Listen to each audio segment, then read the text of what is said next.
Okay, let's try this again. So this is second semester algebra-based physics, test 4 review. I'm your host. You know who I am. Okay. Magnetism. All right, let's start with that. So let's get our good, nice color here. Magnetism. Okay. Nice. First things first. We have an atom. Okay, on the inside of the atom is the nucleus. What's happening around the atom? Atoms go like this. And on a normal atom, this is symmetrical in all 3 dimensions. Okay, a normal atom. Normal atom is spherical. Okay, but we're not dealing with normal atoms, right? We are dealing with iron or ferromagnetics.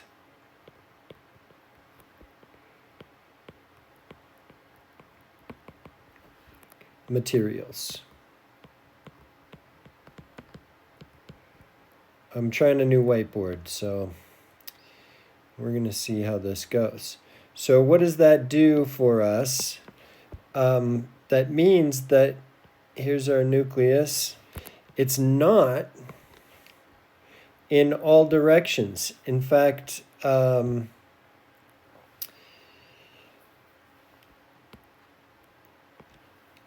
we've got this happening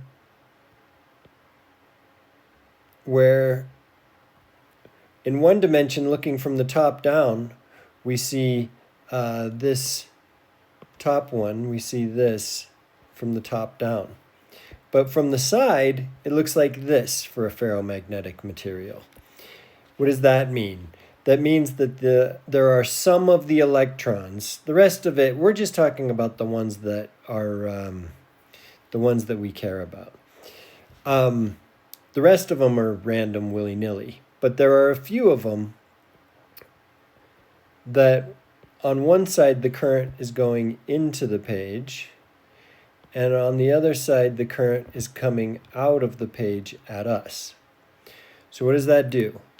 That creates a B field, and if you put your thumb along the current and you curl your fingers, so put your thumb into the page on the right side of the nucleus and curl your fingers, you'll notice that your fingers curl up and we get a B field like this. Same thing, put your thumb, aim it straight at your face, and you're going to get a B field that goes like that. Okay, so this is what happens in iron or other assorted ferromagnetic materials, and you know, it's awesome that they do this, and they can then align with each other, and all that lining up allows for the steel or iron material to be magnetized. We can store information on disks. This is one of the biggest storing information on disks that are made from ferromagnetic materials. Disks made of iron.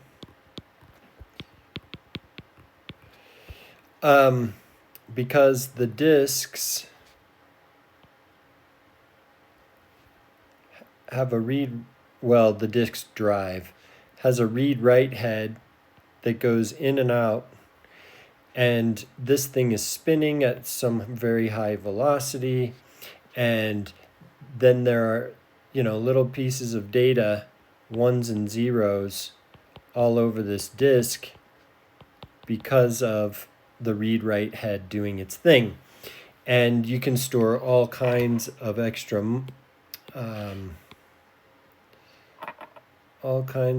stuff with it. Extra stuff, by extra stuff I mean you can store all kinds of information on this read-write head, on this disk. Okay, the spinning disk. Okay, we've got a spinning disk. Okay. There's one other thing, another nice thing that happens, and that is the Earth has a core, and that core is made up of a lot of iron, the heaviest natural produced star substance. Okay? And our iron core is spinning. So it's doing this thing where it's spinning around too, and that is generating our B field. And the B field starts at the North Pole, and it goes around to the South Pole. Now, why did I do it this way? Because here you are standing on the surface of the Earth. That's you. And you hold your compass, and your compass is pointing this direction as north. Well, it's pointing that direction as north because it's pointing to the South Pole. All right? So we call it the North Pole, but yet this is the one Earth's magnetic poles are the only ones that we draw where it goes from south and points to the north. It's the only one. All the rest of them, the poles go from the start at the north end. So if you were to draw a bar magnet, this would be your South Pole, this would be your North Pole, and then we could draw our B field like this.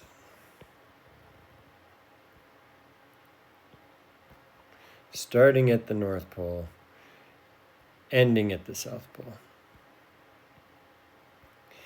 All right, so the Earth is the only one that's backwards. We can't do anything about it because that's just how we look at the world. Everything's in relation to us. We don't care about everything else. We just care about us. So anyway, all right. So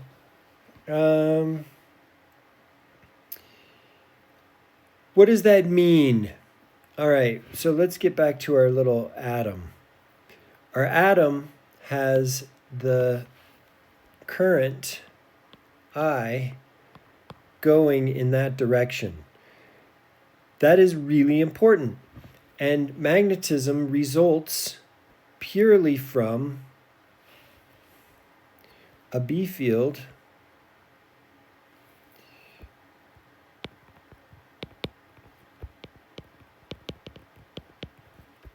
comes or stems from moving charges.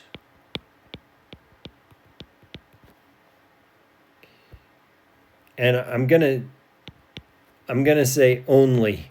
All right? It doesn't, if your charge is here, some positive charge, and it's not moving, well, guess what? You have zero magnetic field. The only thing that you're gonna have from that is, let's make this color the electric field for this. You're only going to have an electric field, and the electric field starts at a positive and it ends at a negative. But we're not talking about electric fields, okay? This thing is all about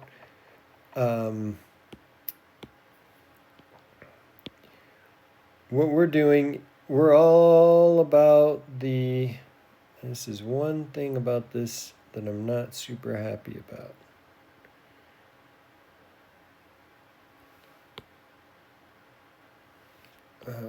Can I Can I make that bigger? Oh, maybe. Oh, yeah. Okay.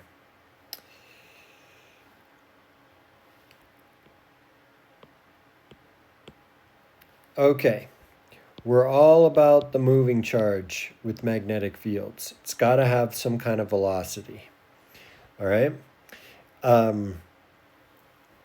If the charge isn't moving, in other words, current is dq dt, delta q delta t. It's the amount of charge that moves through a certain area in a certain amount of time. Okay? So this would be like our wire, and we're counting all the charges that move through this area in a certain amount of time. That is a moving charge, and that is current. Okay, so if you have no current, you have zero magnetic field. Okay, so let's look and see, once we do have current, how do we get our direction for the current? So there's a couple of ways. There's two different ways to look at this.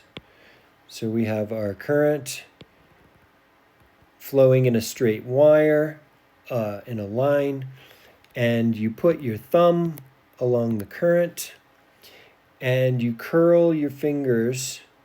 So if I put my thumb pointing to the right and I curl my fingers, this direction goes into the page.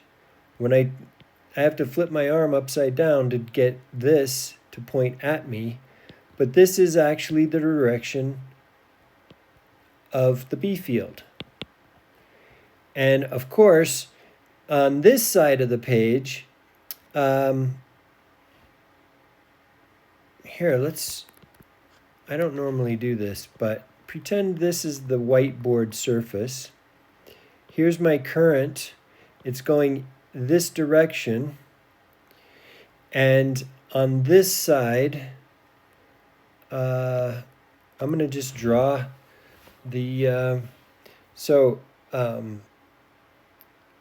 it's basically this that I just drew, okay? And that's our B field, all right? So hopefully you followed that. And I'll make this my current going into the page. And this is the surface of the whiteboard. All right? And so my B field, oh, I didn't put arrows. So the B field has to be going down on this side and up on this side, out of the page on this side, into the page on this side. What did I just bring up? Okay, all right.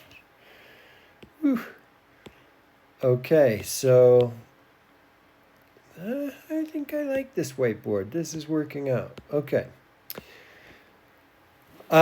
Great.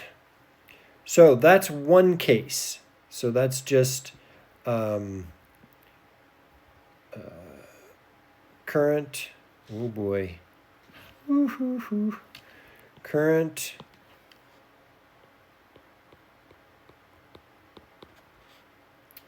on a straight wire. Okay, what do we have next? Well, next we would have current in a loop.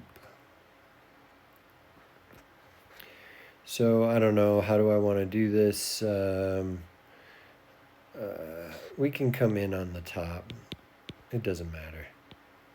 We'll just see what happens. Okay, so we got current going in on the top. That means it's going down here. It's going to the left there. It's going to the right there. And you can do the exact same thing. So you put your thumb along the current and you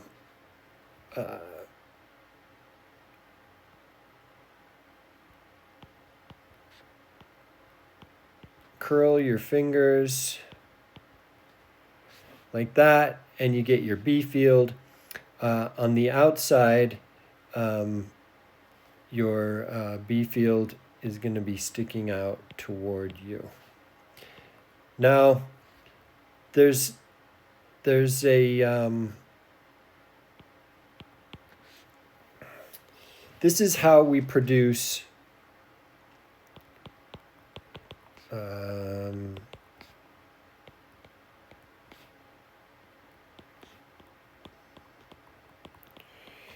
a uniform B field. Oh man, my handwriting. This is how we produce a uniform B field, except for we do it with more than one loop, okay? So we have a loop basically being made like this, a whole bunch of loops, and we've got our current going in on one side, coming out on the other side, and this is what we call a solenoid. And inside, if we turn this sideways, it looks kind of like this.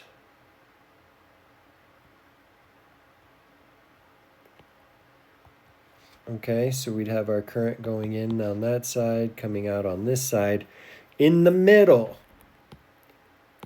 we are generating a B field.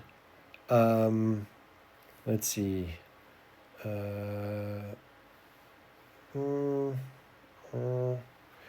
Thumb. We're going to generate a B field. Okay, so let's say that we're looking, this view is looking this way on the solenoid. So our B field would be into the page, and it would be uniform. Now, is it uniform out here where it's out of the page? No, not uniform. But on the inside, it's constant B field from side to side, up and down, all throughout this thing is uniform B field on the in the middles. But on the edges, it gets a little wonky, right? Here on the edges, it's going to get a little bit wonky. But down the middle, it's definitely uniform. So this is the uniform section. Okay, so that's how we create a uniform B field. We just make a whole bunch of these loops. Okay, great. Let's do the next thing. We've got a force on a moving charge, okay?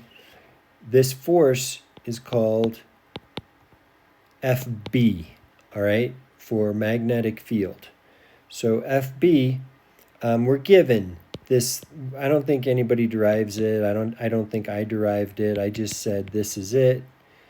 We've got the sine of theta, and we're multiplying it times Q, which is our charge. We've got the velocity of Q. And yeah, good. So here's our charge, Q. Q has a velocity. There's some B field that it's operating in. So let's make the B field go up. Okay, and this is the angle theta between the velocity and the B field. That's theta. Okay, they're both vectors. Our velocity is a vector, B field's a vector. There's an angle between them. Okay, and then we were given this charge. So don't ask, just don't even ask why the units or how the units work out, okay? Because up here we're dealing with coulombs times meters per second times Teslas. Those are our units, and believe it or not, that's a Newton. So I don't know. You can worry about that if you want. If you happen to have Q, V, and B multiplied together, you should know that you're going to get a Newton. All right? So that's just the nature of it. The right-hand rule tells us the direction. So what is the direction of this force that I've drawn? Okay, I've drawn this Q going to the right in a B field that goes up. So I'm going to do QVB. What do? You take your fingers, you curl them along V, which is basically putting your fingers in the direction of the current. And then you curl your fingers toward the B field, and your thumb points in the direction of the force. So my thumb, when I do this, is pointing at us. So this is the direction of the force out of the page, okay? Now, you could do it in a different direction where your velocity is going like this. Same B field going up. And the charge, of course, is there. Now, which direction is my force going? My force is going into the page. All right, I put my fingers along V, I curl them towards B, and in order to do that, my force is going into the page. All right, the magnitude of the force is equal to QVB sine theta. This is theta. All right, so we like it when theta is equal to 90 degrees. Pi over 2. Why do we like that? Because the sine of pi over 2 is 1. All right, the sine of 90 degrees is 1. So that's really quite a nice way to go. Okay, let's move to the next. This is really cool, only I have to keep switching the size of my pen, but it's okay. It's working out. What if we're given our force FB and we want to solve for the B field? We've been given every single thing except for this B field. Well, we just do a little algebra, and we're going to notice that our FB, if we divide that by Q and V and the sine of theta, we will actually get our B field in Teslas, okay? As long as everything else is in SI units, all right? So if somebody gives you centimeters per second, you got to convert it, all right? You got to convert it to meters per second, or you're not going to get the right answer. Okay. I also have that 1 Tesla is equal to 1 Newton per 1 meter times 1 amp. All right. I don't know what else to tell you other than units are a little bit harder to deal with through here. Now, there's a problem on the test, okay? I don't normally just give away test information, but there is a problem on the test, and the problem on the test asks something about this relationship. So we've got a B field. Let's just say it's going into the page.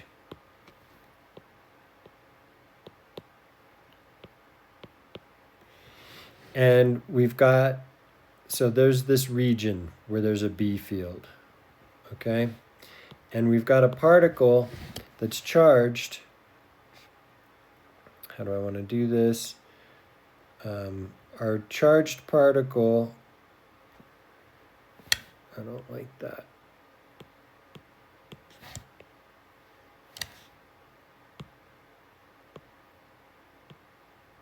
Our charged particle is coming in with this velocity.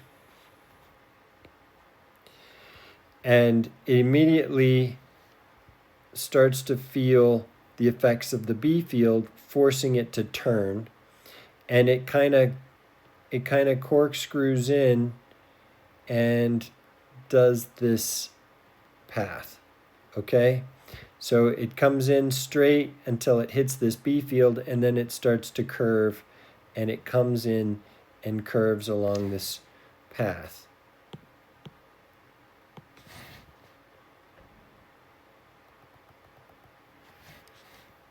Okay.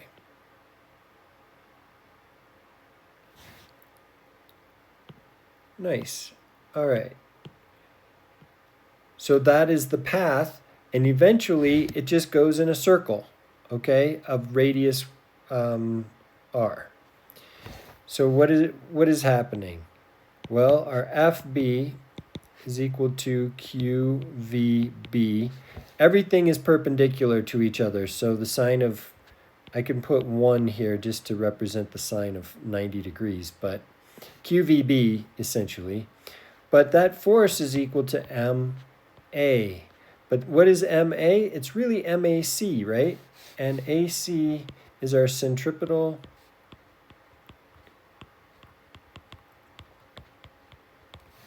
acceleration.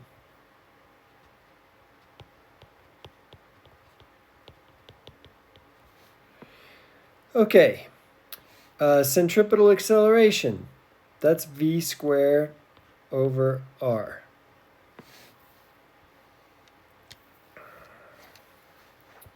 That leaves us with QVB equals m v squared over our radius r. And we can do all kinds of stuff with this. What if I want you to tell me what the radius is? Well, you just move the r up. You'd have mv over qb. Is that right? mv over qb? Yep. So that would give us our radius. There's all kinds of things. What if we're given all kinds of other stuff, but we want to know what the B field is that it's moving through? Or we could solve it for the mass, or we could solve it for any old thing. So m over q and v over r. Okay, so there's all kinds of equations that stem from this, and you should be prepared, because this is a thing that I like to look at or analyze, or I don't know, whatever. Okay, so Ampere's law. All right, so we talk about Ampere, and you guys have talked about amps and all that stuff with current, okay? And this is the same guy that gave us the current unit, the SI current unit. Ampere, he's awesome, and he actually gave us Ampere's law. Okay, what is Ampere's law? It's a way of finding the B field, a way of finding a B field due to specific geometries.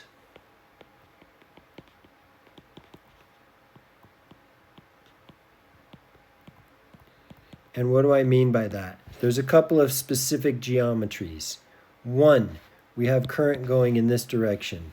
2, we've got current going in a loop and then coming back out.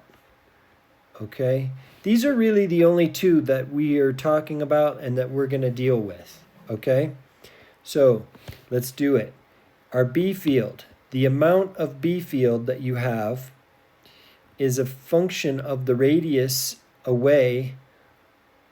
So if we go this far away from the current, then we have our B field is equal to mu naught times I divided by 2 pi r. Okay, that's for a current, and we want to know what the B field is at this point. Okay, and I can already tell you that it's going out of the page. Okay, our I is going to the right. Now, the further the R is, the smaller the B field is going to be. Okay, because it's inversely proportional. It's inversely proportional to the R. On this side over here, our B field is equal to mu naught I, but we're dropping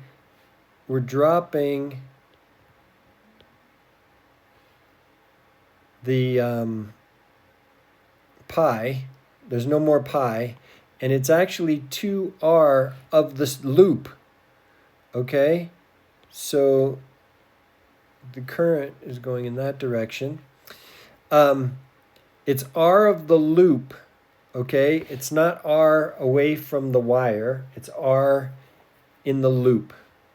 So these are 2 different ways of looking at the same thing, only the geometries are different. Okay, the geometries are different. And the B field that we're talking about is on the inside, okay, of the loop.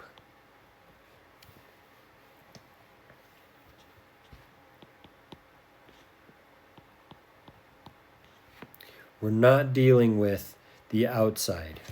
Over here, on this one, we're dealing with everything around the current, okay? But this one is specific to inside the loop. Okay. If we have many loops, we've already talked about this. Many loops give us a solenoid.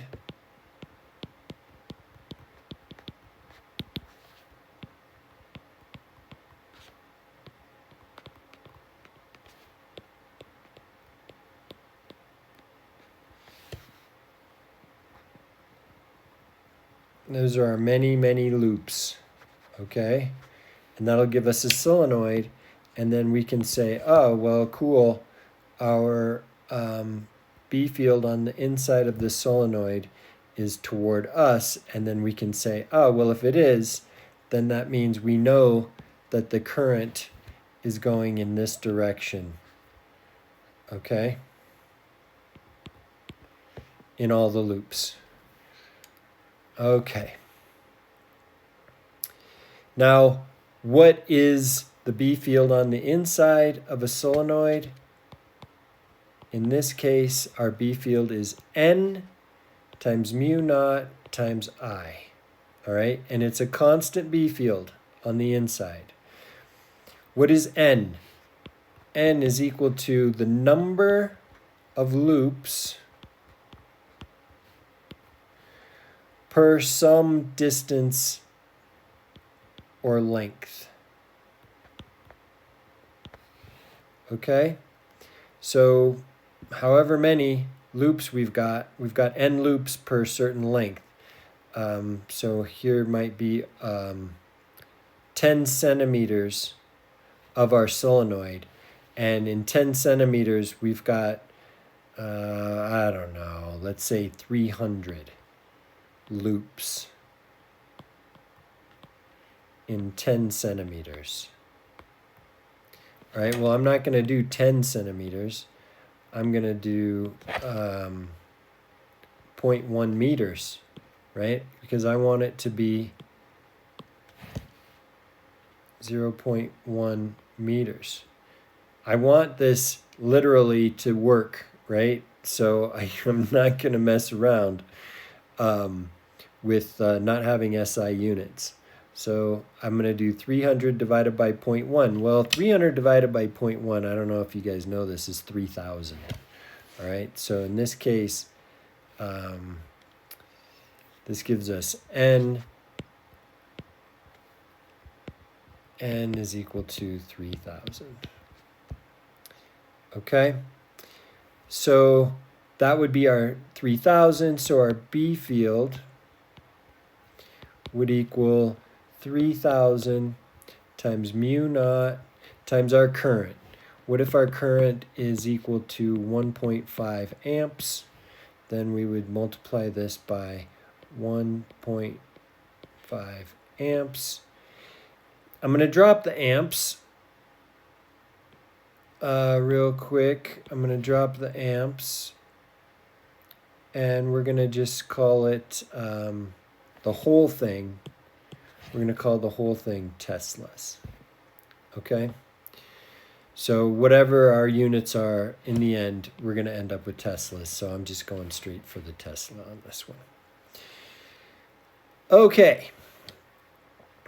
Great. Now, what if we have two wires? One wire has current, this I1 going north. I'm going to do it differently than I have in the notes. I'm going to have the distance between them. We're calling it R just because that's what you do.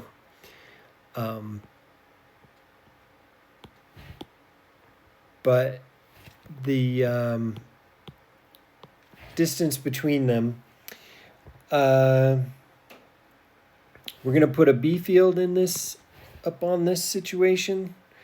Let's put the B field into the page. So the B field's the same as my notes.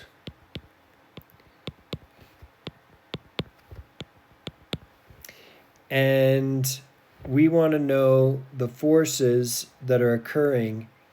So this is I1, this one's I2.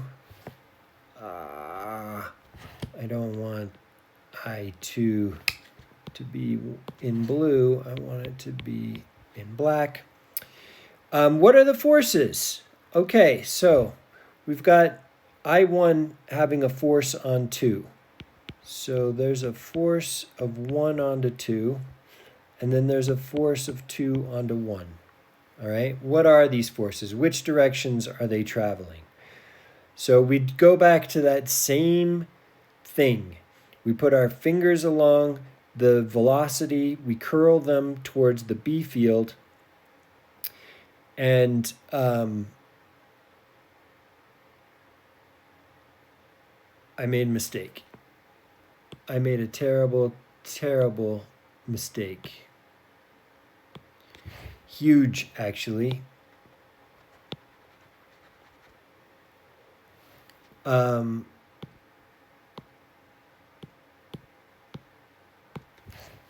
This B field is the B field due to current 1.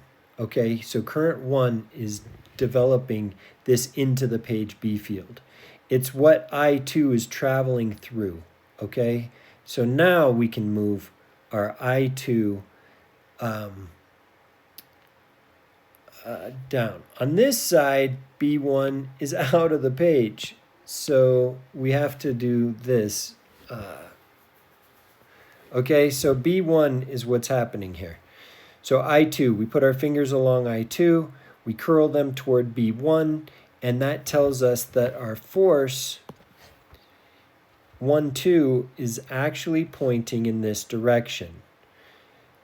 If we do the exact same thing, but we erase all of these,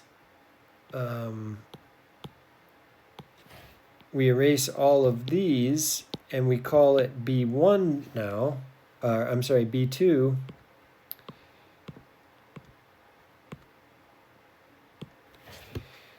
then our current on this side is going into the page.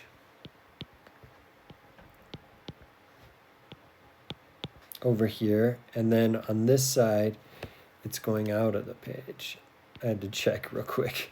Okay, so, right. So now I1 is moving through this B2. Okay, so these are the B2s. These are the B1s. And I1 is moving through B2, so I put my fingers along I1, I curl them towards B2, and lo and below, it's what my French instructor used to say, lo and behold, it goes to the left. So when the two currents are opposing each other, I1 is going up, I2 is going down, the forces repel.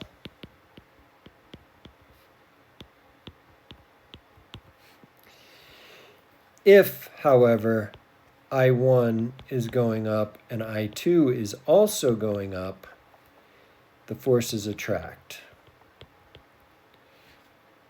And I somehow dropped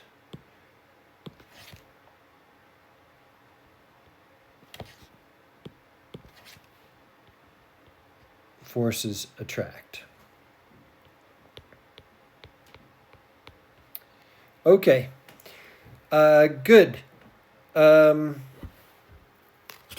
didn't talk much about the Hall effect. Okay, we didn't do a lot of it. It is a thing. The Hall effect. There's an EMF that gets generated because of the Hall effect. What is the Hall effect? The EMF is called epsilon Hall.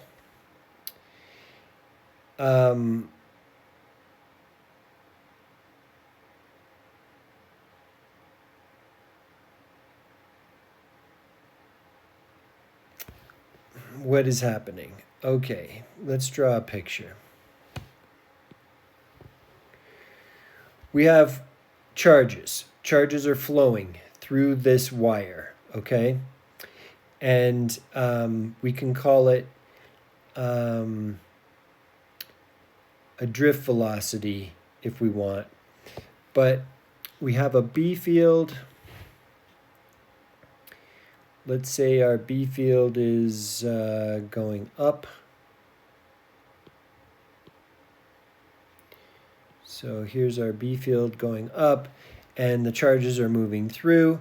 So we put our fingers along the we'll call them positive charges. Okay, so these charges are going like this.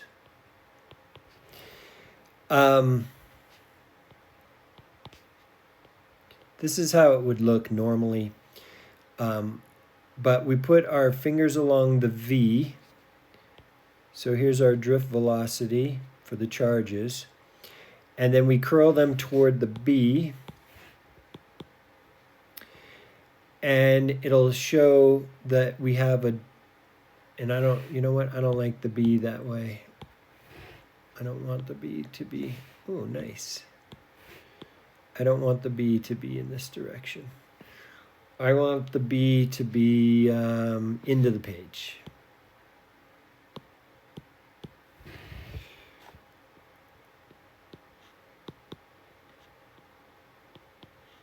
Okay, so our B is into the page. We have our velocity. We curl it towards the B field, and the force then, I want black for the force. Our force on these charges is up. Okay? So these charges are already at the top. They can't do any more moving. Okay? They're as far as they can go to the left. But these two at the bottom, they're going to actually move. Okay? They're not, they have this force that's acting on them, and it's called the well, you can call it the Hall force or whatever, but it's an EMF that is generated by the Hall force, the Hall EMF. So these charges all get shoved to the top. All right, so let's erase where they're at.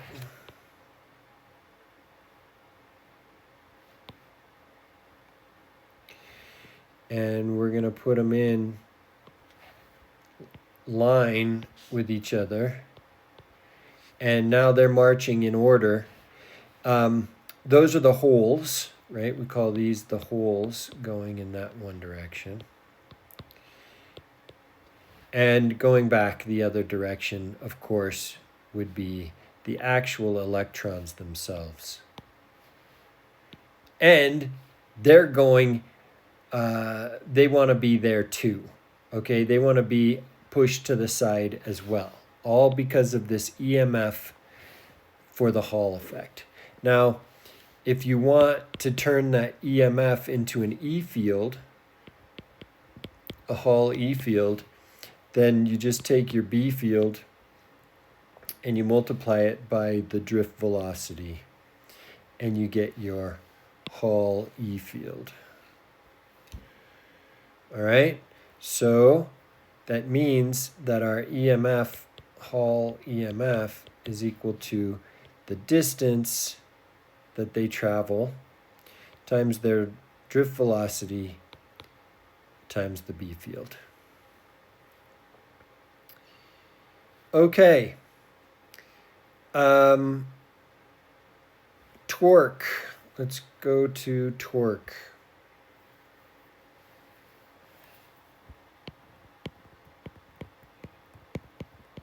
Hold on a second. I have somebody trying to beat me. I'm still recording. Thank you. So we have this torque, and torque is great if we do just one loop in a B field. Well, don't go getting crazy now.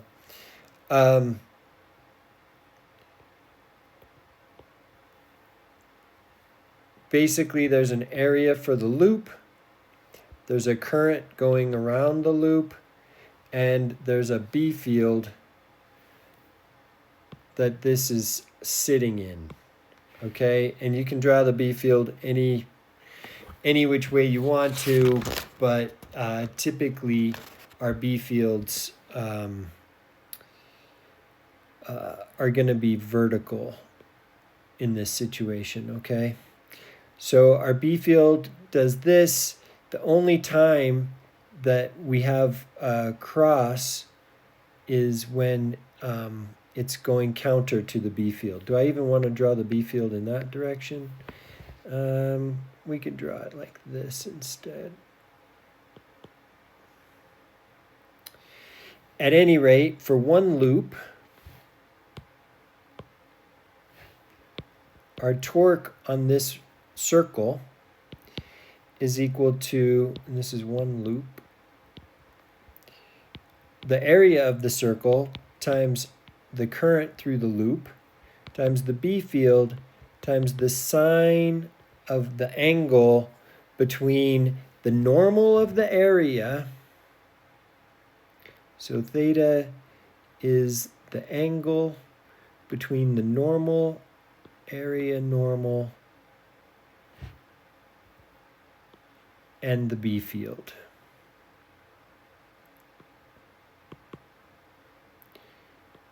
So in our case, it's 90 degrees. All right? But it could be that the area and the B field aren't necessarily 90 degrees to each other. Now we can do the same thing for many loops. We could have n loops, and our torque would then be n times the area times the current times B times the sine of theta. And hopefully, if you guys are lucky, A and B will have 90 degrees between them. But maybe, maybe not. Nobody knows. Nobody knows how it's going to go down. Okay. Our next thing is induction. I'm going to stop here and record the last bit in the next video. So we're going to stop here and then we're going to do the rest.